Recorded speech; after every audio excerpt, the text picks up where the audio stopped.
Warning! Kinda Murdery contains adult themes, explicit language, and descriptions of violence.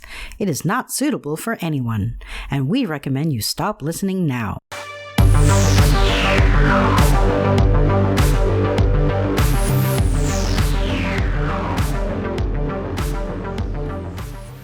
True crime with a dash of the paranormal, the garish, the strange, and the darkly comic. I'm Zevon Odelberg, host of Kinda Murdery, a podcast that's about more than just murder. It's my very own pocket dimension, home to a curated collection of bizarre and compelling stories. The unsolved, the unsettling, and the unbelievable. I cover it all, just so long as it's kinda murdery. Hey there.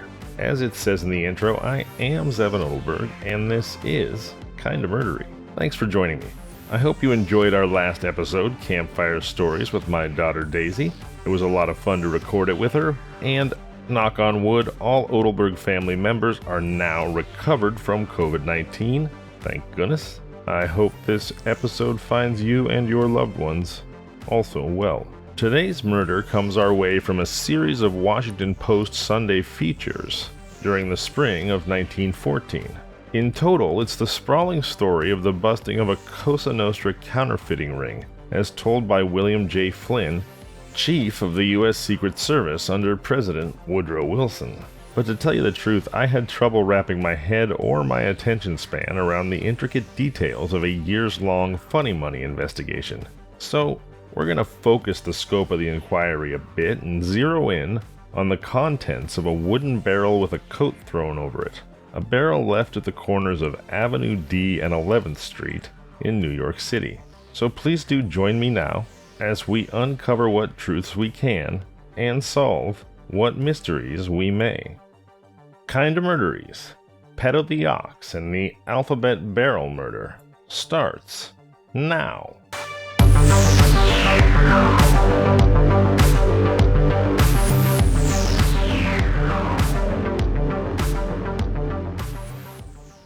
Mrs. Frances Connors left her little room in an East Side tenement house early on the morning of April 12, 1903, to go to the bakery for rolls for breakfast. Mrs. Connors was a normal woman and thereby endowed with a generous share of curiosity. Just a reminder, this is the story as told by William J. Flynn, head of the Secret Service in the early 20th century. I'm going to go ahead and let him tell the story, and so take any comments and editorializing he happens to do, such as all women are curious, in the proper historical context. I'm sure you will. Alright, back to the story. As Mrs. Connors passed in front of the New York Mallet Works at Avenue D and 11th Street, she noticed a barrel standing near the curb. An overcoat was thrown over the head of the barrel. It was a decent-looking coat, not ragged enough to be thrown away, and Mrs. Connors' curiosity grew. Why should anyone, even a wealthy person, throw away an overcoat which was not worn out? She paused in her walking and regarded the barrel. Her interest increased. It had been drizzling all night, yet the overcoat was scarcely wet. It couldn't have been lying there very long. She glanced up and down the street. No one was in sight. Perhaps the coat was placed there to keep the contents of the barrel dry. Well, that was strange to use a coat for such a purpose. There would be no harm in gratifying her curiosity. Mrs. Connors stepped to the barrel, lifted a corner of the garment, and peered in. A cry of terror broke from her lips. She dropped the coat back over the grisly thing she had seen and staggered, pale and shaken, away from the barrel. Other people had seen her strange actions. In a moment, a little group, also fired by curiosity, collected. The frightened woman stammered out what she had seen. Someone ran for a policeman. An ambulance was sent for, and the crowd grew. Meanwhile, a policeman arrived and drew the body of a man from the barrel into which it had been jammed. When the ambulance surgeon arrived, he announced what everyone had already figured out. The man was dead. A strip of gunny sack had been wound around his neck, hiding a dozen wounds, any one of which would have caused death. The neighborhood was in a panic. The police department was at sea, and the entire city of New York was agog, and all of this before Mrs. Connors even recovered from the shock of her discovery. At the Union Market police station, it was determined that the man had been dead at least 2 hours. He seemed about 40 years old and well set up. His complexion was swarthy, and his ears were pierced for rings after the manner of many Sicilians. His clothing was of good quality, and from his general appearance it was judged that he was not a laborer. His forehead was high and receding, covered with thin curly hair of a light brown tinge, his mustache streaked with gray. On the left cheek were 2 old scars which formed an inverted letter V. That's V as in Victor. Photographs of the man were made promptly and compared with the pictures in the Rogues Gallery at police headquarters, but the victim was not to be identified that way. The police investigation of the circumstances of the crime was pushed to the utmost. Every detail of the man, his clothing, and the barrel was recorded. It was determined that at least 2 weapons had been used by the murderer or murderers. A wound directly below the left ear had been inflicted with a narrow, 2-edged blade, and the incision was 3 inches deep. It takes a strong wrist and a heavy lunge to drive a knife in so far at that point. A wound above the Adam's apple, which penetrated sheer to the spinal cord, had apparently been made with the same weapon. There were numerous similar wounds of little account, but a deep gash across the throat, literally from ear to ear, had evidently been made with a heavier and more clumsy knife. All of these observations resulted in nothing. A search through the clothing of the dead man put a number of details in the hands of the police. The most striking object found was a small brass crucifix, the like of which is not often seen, and which, to my knowledge, was common to no one in particular locally. It was of a foreign make, and bore a Latin motto on the scrollwork above the figure of the Savior on the cross. At the base of the cross was a skull and crossbones. Since that time I have come across the same type of crucifix. In the dead man's overcoat were 2 handkerchiefs, one small and delicately perfumed, but the only identification mark on the clothing was Burt & Co., opposite Produce Exchange, stamped on the shoes, which were well worn and had been patched. Stenciled on the bottom of the barrel were the letters W and T, and on the side G233. It had evidently contained sugar, and in the bottom was a layer of sawdust mixed with the burnt stubs of cigars and a quantity of onion peel. Also there was a note in the handwriting of a woman. Part of 2 lines were legible, and the Italian words Giorni che venite, subito la urgenza could be made out. The translation is, and by the way, apologies because I'm sure my pronunciation was awful, but the translation is, day that you come, ... illegible, suddenly the urgency. So again, Giorni che venite, subito la urgenza. That's the Italian, and the legible part of the translation was, day that you come, suddenly the urgency. Inspector George W. McCluskey, then chief of the Detective Bureau of New York, took personal charge of the case and directed the work of his men. Every art known to the police was employed. The entire uniformed force was put on lookout for chance clues, and photographs of the murdered man were distributed in the hope that some policeman would recognize him. None did. The shoes were so worn that any marks of identification by which Burt & Co. might have determined to whom they were sold had disappeared. The handkerchiefs told nothing. Not a pawnshop in the city had sold a crucifix similar to the one in the possession of the murdered man, nor had any of the regular dealers in such articles. The markings on the barrel led to no discovery of value. The letter, which was regarded as perhaps the most promising clue, turned out to be only tantalizing. 6 more words unobliterated. Perhaps only a single word might have told so much. Now there was a tendency on the part of many to attribute the crime to a woman, or at least to find a woman in the motive because of the letter. However, as the identity of the victim was not established, there was no woman toward whom suspicion might point. Of all this, I of course being William J. Flynn, head of the Secret Service, read in the evening papers. I was at the time watching in New York a band of Sicilians whom I suspected of certain crimes of which I shall treat later. Many of you probably know, but the Secret Service has 2 main purviews. Of course, one being the protection of the president, the physical protection of the president and at times other key government officials or their families. And the second one is the protection of the integrity of the American money supply, meaning rooting out counterfeiters. Chief of the Secret Service William Flynn continues. In short, as long ago as 1903, and this article of course being written in 1914, I, Director Flynn, was convinced in my own mind of the existence of a Black Hand organization, Black Hand being what we today might refer to as the Mafia or Cosa Nostra, The Godfather, The Sopranos, etc. From descriptions of the murdered man, and from photographs, it seemed to me that I had seen him before. Now we're back to the storytelling and observations of Director Flynn. I could not quite place him, and yet I was certain that I had seen the man. I shut myself up with a cigar and pondered the matter. The murder was brought to my attention on April 14th. Only 2 nights previously, the band which I had under surveillance had exhibited unusual activity. On the night of April 12th, I was in the possession of sufficient information in regard to this band to feel justified in making a personal expedition into their stronghold. In other words, he had enough information to feel like he ought to go to New York. Of course, in 1914, they like to say it a little more flowery-like. I was in possession of sufficient information in regards to this band to feel justified in making a personal expedition into their stronghold. He could have said, I had some info about this mafia group that made me feel like I should go to New York, but there you go.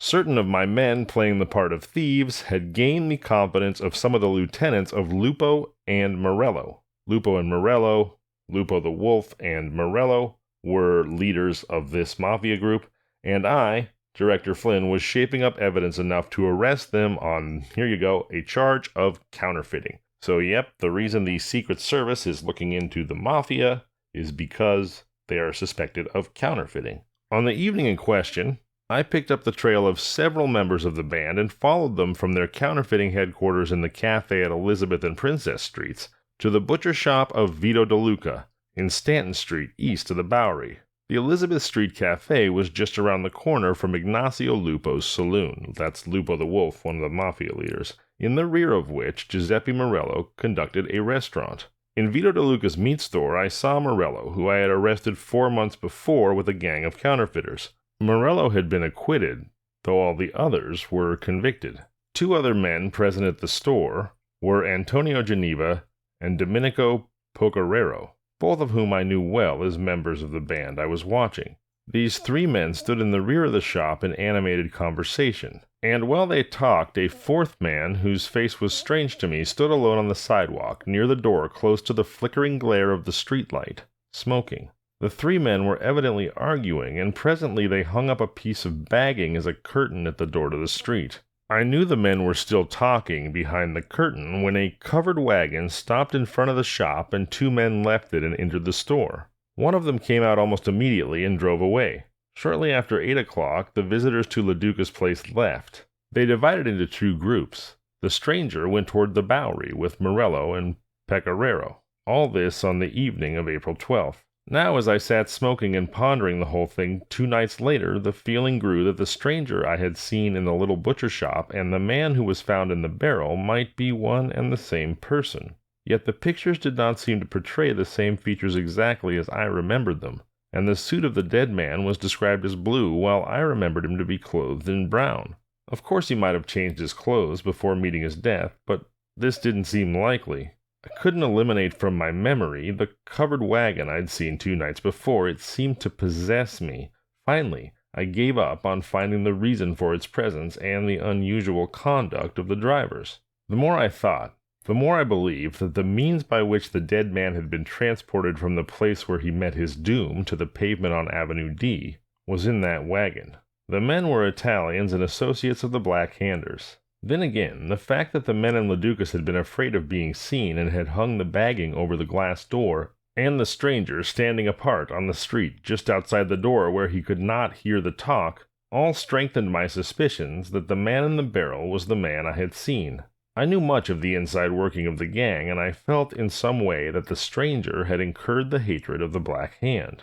The murder was not within my province, yet I wanted, if possible, to solve it, partly for my own satisfaction, partly because every fresh fact I learned regarding the organization I was after could be used to my advantage. It was in a peculiar, slanting ray of light that I had seen the stranger, and I determined to reproduce, to the best of my ability, the same lighting effect, and make certain of the man before committing myself. Accordingly, I went to the morgue and viewed the body in the same kind of light in which I had first seen the face. I was no longer in doubt.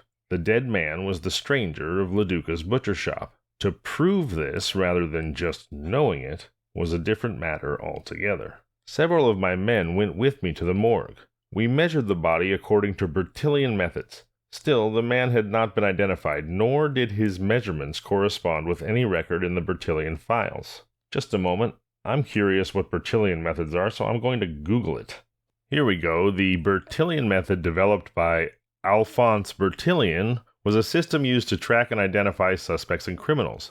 Police use special instruments to take precise measurements of a criminal's arms, ears, nose, trunk, head, face, feet, and hands, as well as standing height, sitting height, distance between the fingertips, and arms outstretched. It's no longer used. The flaws seem somewhat apparent. In particular, it's really only relevant for grown men who have reached full physical maturity and have short hair. But it was in use in 1914, so they tried it to no avail in this case. Despite no matches in the Bertillon files, I was positive I was correct in my statement and that I had seen the man as described. But I was troubled by the fact that the clothing was blue instead of brown as I had seen it. Finally, with the aid of my men, I rigged up a light in my office such as I had seen the man standing near on the night of April 12th. At the same height, anyway. The clothes were brought from the morgue, and under the light, sure enough, they looked brown instead of blue. I was then sure I was right, and the man had been a victim of the Black Hand. I at once notified Inspector McCluskey, and his men, working in conjunction with certain of mine, arrested 11 of the gang. They were Giuseppe Morello, Ignacio Lupo, Massino Genova, Vito La Duca, Pietro Inzerillo, Domenico Pecoraro, Lorenzo Libido, Giuseppe Fanara, Lorenzo Libido. What kind of name? That's quite a name. It's like Michael Vick's alter ego when he goes to Italy. Instead of Ron Mexico, he's Lorenzo Libido. In addition to Lorenzo Libido, there was Giuseppe Fanara, Giuseppe Lalamia, Nicola Testa. That's almost Nikola Tesla. Whoa. Nicola Testa, and Luciano Perino. All of these men were Sicilians, and most of them, when arrested, were armed with knives or revolvers. On Morello, the police found a .45 caliber revolver and a knife tucked in the waistband of his trousers. A cork fixed on the point of the blade prevented it from scratching his leg, and allowed him to bring it into play with a single motion of the wrist, much more readily than if he had carried it in a sheath. Luciano Perino, known as Il Bove, or Tommaso Petto the Ox, carried a pistol in a regulation holster and a stiletto in a sheath. Most of the men arrested were in possession of permits to carry revolvers issued by the Police Department of New York. It was this roundup of desperate men, most of them armed, which did much to bring about the passage of a law forbidding the carrying of dangerous weapons. Now, while it was established beyond reasonable doubt that the man whose body was found jammed into the barrel was the stranger I had seen in Vito De Luca's meat shop, we were still at a loss to identify him.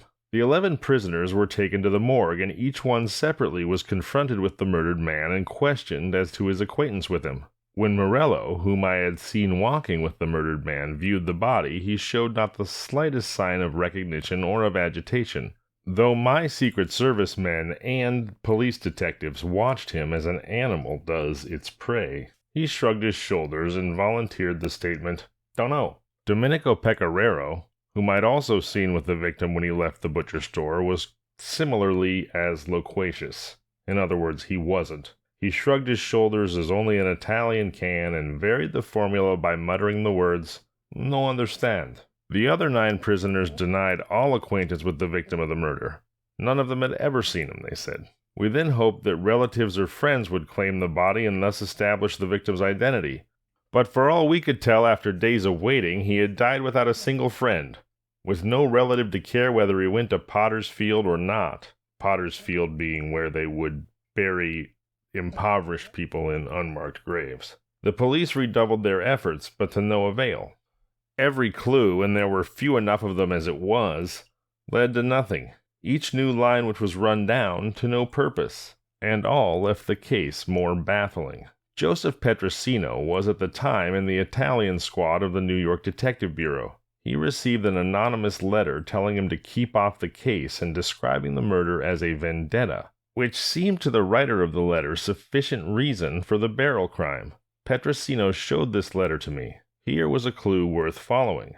The writer was evidently afraid to divulge his name even to the police out of fear of the vengeance of the terrible Black Hand. I knew of no man so well qualified to handle the case as Petrosino himself, so after carefully thinking out a plan of procedure, I suggested that he go to Sing Sing prison, where several of the Lupo Morello band were serving terms for counterfeiting. Petrosino took with him a photograph of the barrel victim and showed it to several of the convicts whom he knew to be identified with the Black Hand. They too professed ignorance of the dead man's identity. It seemed as if it was to be the same story over again. But at last, Petrosino showed the photograph to Giuseppe de Prima, and without telling him of the murder, asked him if he knew whose likeness it was. De Prima glanced at the detective and alarm showed on his face. He clutched at the pasteboard on which was the likeness of the murdered man. "That is Moreno Benedetto, my brother-in-law!" he cried. "What has happened?" The detective told him that Benedetto was murdered. Giuseppe de Prima fell to trembling like a leaf. Fear distorted his features. He knew the power that was behind the knife that had slit the throat of Moreno Benedetto, his brother-in-law. He overcame his fear, and it turned to anger. He cursed the murderers from his cell. He shook his fist against the bare walls, and he swore a vendetta against the men who had slain his relative by marriage. When he was calmer, de Prima convinced Petrosino beyond reasonable doubt that he had identified the victim correctly. He described a watch chain which had been found in one of Benedetto's pockets, and described the curious crucifix which had been found with the body. He told of the scar on the murdered man's face and other unmistakable marks of identification. Benedetto, he said, was a stonecutter and lived in Buffalo. For some months he had been out of work, and de Prima believed he had recently been operating with a band of counterfeiters in New York. This, of course, was the Lupo Morello gang, but de Prima, for reasons of his own, would not tell too much, nor would he tell if he knew who was likely to have committed the murder. His was vengeance, and he did not intend to aid the law to take over his prerogative. He steadfastly denied that he had the slightest idea who was the guilty man or men. At last it was learned who the barrel victim was, and Petrosino returned to New York. Together we went to police headquarters and examined all the letters and papers taken from the men arrested as suspects in the case. Among the possessions of Luciano Perino, or Petto the Ox, I found a pawn ticket for a watch which had been pledged in a Bowery pawn shop for $1 on the day of the murder. We sent to Buffalo for Benedetto's wife. To the minutest detail she described the watch which her husband had worn. The one which the Ox had pawned was procured, and it tallied to every particular with the woman's description. She was certain when it was shown to her that it had belonged to her husband. Before seeing it, she described certain markings and engravings which could have only been known to a person familiar with it. With the evidence in hand, Petto the Ox was indicted by the grand jury for murder in the first degree. The other suspects had been held on a charge of murder without bail. But because the evidence was not sufficient to hold them, Magistrate Barlow turned them out. The Secret Service continued to watch these men, however, and what developed from this surveillance will be shared with you soon. At this time came fresh evidence of the existence of the Black Hand organization. Petto the Ox was apparently penniless, and counsel would have been provided for him by the state.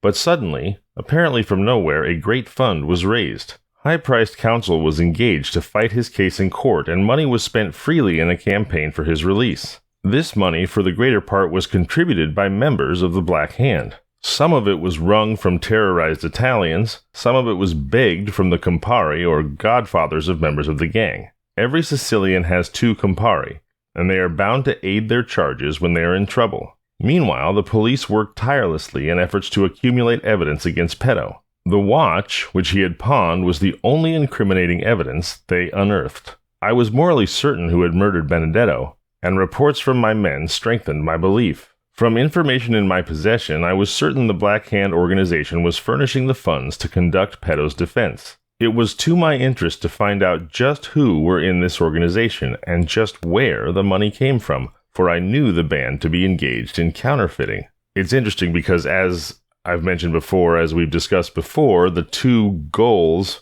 of the Secret Service are the physical protection of the president and the protection of the money supply rooting out of counterfeiters. Now, when you just sort of think of that abstractly, you don't necessarily think that chasing down counterfeit money is going to lead you directly to a mob barrel murder. I also find it sort of philosophically, academically interesting that the Secret Service's 2 jobs are protect the integrity of the president and protect the integrity of American money. Of course, practically that does make sense, but it's also hard not to wonder or feel like there's a certain symbolic synergy there as well, America being the consumer society that we are. All right, back to the murder investigation and the musings of Secret Service Chief William J. Flynn. He's just said, "It was in my interest to find out just who were in this organization and just where the money came from, for I knew the band to be engaged in counterfeiting. It was at this time that I learned a great deal about the organization of the Black Hand. While Petto was in the tombs," that's a fun old-timey metaphor for prison, "I ascertained that every member of the band was from Corleone." Wow, a name made very famous by The Godfather, of course. A town about 27 miles from Palermo, Sicily. It was in Palermo that Joseph Petrosino was later murdered while executing a mission for Commissioner Bingham of the New York Police Department. So the police officer who identified the murder victim later became some kind of an international undercover spy for a New York PD operation against the Italian mafia. I would like to know more about that. Okay, I promise not to interrupt the story quite so much with my own musings. Let's get back to it. I being William J. Flynn, was seeking to get one or more of my operatives into the inner circle of the Black Hand. And I learned that in order to accomplish this, the man must be from Corleone, or he must come recommended by a member of the society who came from Corleone or lived there at present. Petto the Ox was in the tombs 4 months awaiting trial. During this time, the police bent every effort to produce evidence against him which would hold in court. Meanwhile, the Black Hand was raising money for his defense, and my men, the Secret Service, were working into the confidence of the Black Handers. Nevertheless, scarcely a single piece of evidence which would have held for a moment in a court of law was unearthed by the police. Petto steadfastly denied his guilt, of course. There was no witness to the crime. Petto had not been seen with the victim by any person who was available as a witness, and the watch was the only slender clue that connected him with the crime. There were a dozen different ways in which that could be accounted for. Petto's lawyer asked that the prisoner be released on his own recognizance on the grounds that there was not sufficient evidence upon which to bring the accused to trial with any fair hope of a conviction. The barrel murder was more of a mystery than ever. The one man to whom circumstances pointed as guilty of the crime was discharged by the court because there was not sufficient evidence against him to make a conviction even possible. The police tried other clues. They worked more upon the theory that there was a woman in the case. They tried to find some person with a grievance against Benedetto, but they failed. Petto disappeared from his accustomed haunts, but the eyes of the Secret Service followed him, and the long arm of Uncle Sam hovered over him, ready to strike. What happened to Petto the Ox, and how Secret Service Chief William J. Flynn finally solved the mystery of the murder of Morena Benedetto, which was never solved by the police, well, you'll find that out after a super quick break.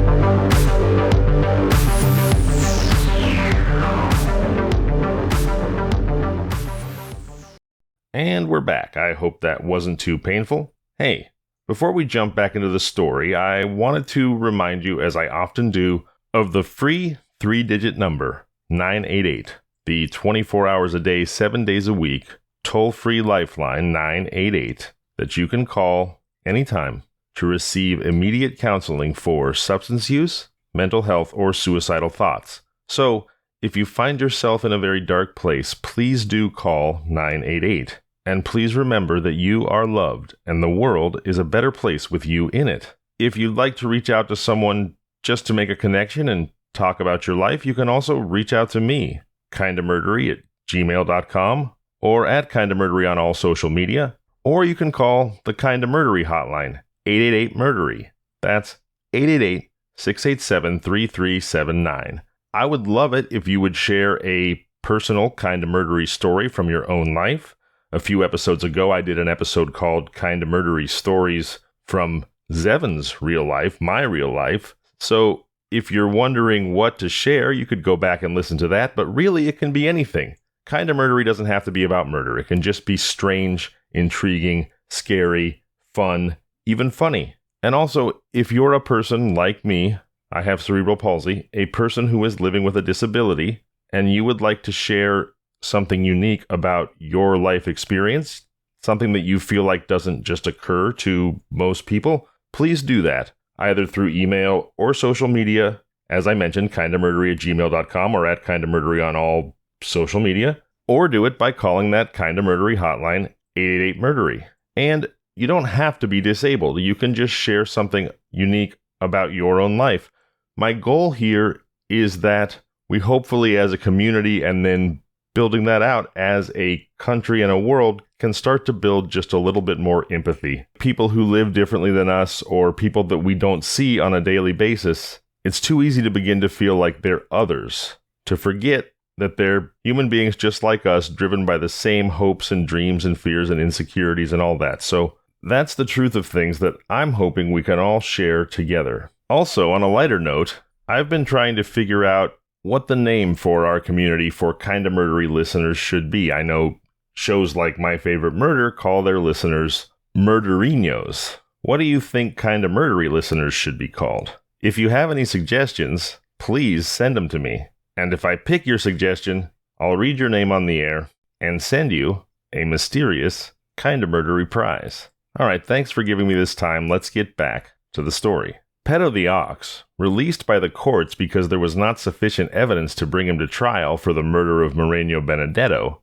disappeared from his accustomed haunts in New York. Whether the police followed his movements, I do not know. But the eyes of the Secret Service were ceaselessly on him, and the long arm of Uncle Sam hovered ever over him, ready to strike. Aside from a matter of pride, it was my business to follow Petto, for I knew him to be identified with a band of counterfeiters I was trying to break up. The very fact that he shunned New York after his release strengthened my growing belief in the existence of a Black Hand society. There was not sufficient evidence in the hands of the police to make him fear them. New York was the headquarters for his band, yet he fled to Pittston, Pennsylvania, and we knew that he feared something. It was reasonable to suppose that if he was the murderer of Benedetto, he feared vengeance. In Pittston, on the outskirts of the city, Petto lived in a small house where many a foul plot was hatched, and many a blackmailing scheme was originated, with Petto as its master plotter.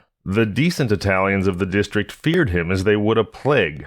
Even the poorest of them were not safe from his depredations, and the most powerful were his easy prey. One night, the ox was sitting in a comfortable room of his little house. Doubtless he was gloating over some rich haul or plotting some new trick by which to wring gold from an industrious neighbor. Outside, a Scotch mist chilled all things, and Petto hugged the fire for warmth. A shrill whistle pierced the night. Petto must have started, for he was not a brave man, though he held cheaply human life when it was someone else's. From his pocket he snatched a heavy revolver. At the same time he quickly turned out the lights, that no man might see him through the window. Petto the ox knew the meaning of that shrill whistle. Cautiously, he crept toward the door of his house. Slowly he opened it and peered through the mist. On his quickness of eye depended his life, and it was hard to see. Something must have moved in the darkness, for Petto fired once. At the same instant, 5 quick stabs of red pierced the curtain of mist. The ox fell, dropped, as drops the animal for whom he was named when struck with a poleaxe. 5 leaden slugs had found his body. One had carried away a part of the hand with which he gripped his own revolver, which fell fully loaded by his side. The murderer of Petto took no chances. Lest the ox should be playing possum, he sank a dagger into Petto's heart. So far as the police records of any city go, the slayer of Petto has never been discovered. Nothing which might help materially in the solution of the mystery was found, but about Petto's neck hung a little brass crucifix, just such a one as was found in the body of the barrel victim, with a skull and crossbones beneath the feet of the figure on the cross. Here was another mystery, and yet it confirmed my theory of the first. It started a train of thought on which I worked to a certain conclusion, and afterward my ideas were confirmed by the confessions of black-handers with whom I talked. In my mind there was no doubt that the slaying of the ox was an act of vengeance. The most reasonable supposition, I was already morally certain that Petto had killed Benedetto, was that he had died at the hand of a relative of Benedetto's. It was but a step further to attribute the killing of Benedetto himself to vengeance. Now, for a moment, I must lead you back again. In January 1903, several months before the barrel murder baffled the police of New York, 3 Italians were arrested in Yonkers, New York, charged with counterfeiting $5 notes of the National Iron Bank of Morristown, New Jersey. These notes were being imported from Italy by the Lupo Morello gang. The three men arrested were Isidoro Crocevera, Salvatore Romano, and Giuseppe DePrima. The last, you will remember, was the brother-in-law of the barrel victim and was the first to identify him as Moreno Benedetto. When I took hold of the case, the Yonkers, New York police told me that there had been a fourth man in the company of the three arrested, but that he had gotten away. I knew at once that this man, the fourth man, was the treasurer of the crew passing the counterfeit money. The treasurer, with the bills on his person, always lurks in the background, and if the others get into trouble, he immediately flees with the bulk of the counterfeit notes. His first move is to go to the headquarters of the gang, where all the machinery of the Black Hand Society is immediately set in motion in the effort to win the release of those captured. The description that the Yonkers police gave me of the escaped man was so accurate that I at once identified him as a counterfeiter known in the files of the Secret Service as Number 6. Incidentally, I knew Crocevera and DePrima were members of the Corleone band, in other words, members of the Black Hand. The men who made the arrests in Yonkers went with me to New York, and I stationed them where they could get a good view of Number 6. They at once declared that he was the man who had escaped from them, and on February 19th, we arrested him. He gave his name as Giuseppe Galimbardo, and was sentenced to serve 6 years in prison. Meanwhile, I several times questioned Crocevera, DePrima, and Romano. I knew that none of these men would talk. If any one of them did and was released, his body would doubtless be found, broken, and mutilated within 24 hours. On one occasion, I had Crocevera and DePrima brought to my office at the same time. I left Crocevera in the outer office, and with a great show of secrecy kept DePrima locked up with me in the inner office for more than an hour. Crocevera, of course, knew that he was in there, and my scheme was to make him think that DePrima had confessed, thus leading the other prisoner, in a spirit of spite, to incriminate his companion and perhaps divulge many secrets of the band. After I thought Crocevera had had time to think things over, I dismissed DePrima. As he left my office, I went to the door with him, and in sight and hearing of Crocevera, shook him cordially by the hand and bade him goodbye heartily, as if I was much gratified by what he had told me. As a matter of fact, he had told me next to nothing, but I wished to strengthen Crocevera's suspicions against him. The ruse was fruitless. Crocevera told me absolutely nothing. He did, however, convey to the leaders of the Black Hand news of all that had transpired in my office. This I learned later through a number of different channels. He gave it out that DePrima had confessed all and that every member of the band was in danger. Although my little piece of acting did not result in forcing Crocevera to disgorge secrets of the Black Hand, it had convinced him of DePrima's duplicity, and had far-reaching results of an unexpected and startling nature. The members of the society had no reason to doubt the truth of Crocevera's accusations against DePrima, and when we arrested the treasurer, the man called Number 6, they were absolutely convinced that the prisoner DePrima had betrayed them. The three men captured in Yonkers were sent to Sing Sing, convicted of passing counterfeit money. The fact that DePrima himself was serving a term in prison did not excuse him in the eyes of the Black Hand Society, which believed he had betrayed its secrets. According to the tenets of the organization, DePrima should be punished by death, but DePrima was in prison, and it did not suit the desires of the Black Hand to wait for vengeance until he was released. The anger of the Sicilian flares up like loose powder when it is kindled, and revenge must be quick, if possible. According to the unwritten law of the Black Hand, as DePrima was where he could not be punished, his nearest male relative was marked to pay the penalty. DePrima had no male blood relatives, and so, at a conference of the leaders of the society, it was decided that his brother-in-law should die instead. This was Moreno Benedetto, the man whose body was found in the barrel covered by an overcoat. Petto the ox was selected to commit the crime, so Petto the ox was chosen to kill Benedetto, the barrel victim. In turn, Petto was shot to death by a kinsman of Benedetto. Many suppose that the avenger of the barrel murder was DePrima himself, who in the natural course of events would have been called upon to act. This is because DePrima was released from Sing Sing at about the time of Petto's death. But I can say for a certainty that DePrima did not shoot Il Bove, the ox, for he was still in prison when Petto answered the shrill whistle which drew him to his death. The police will also tell you that DePrima, when released, attempted to flee to Palermo and that he died at sea, probably at the hands of a mafia assassin. And that is the conclusion of the case of Petto the Ox and the Alphabet Barrel murder. So the Black Hand, Cosa Nostra, the Mafia, believed that DePrima had ratted out their secrets to the Secret Service regarding the counterfeiting ring. But DePrima hadn't.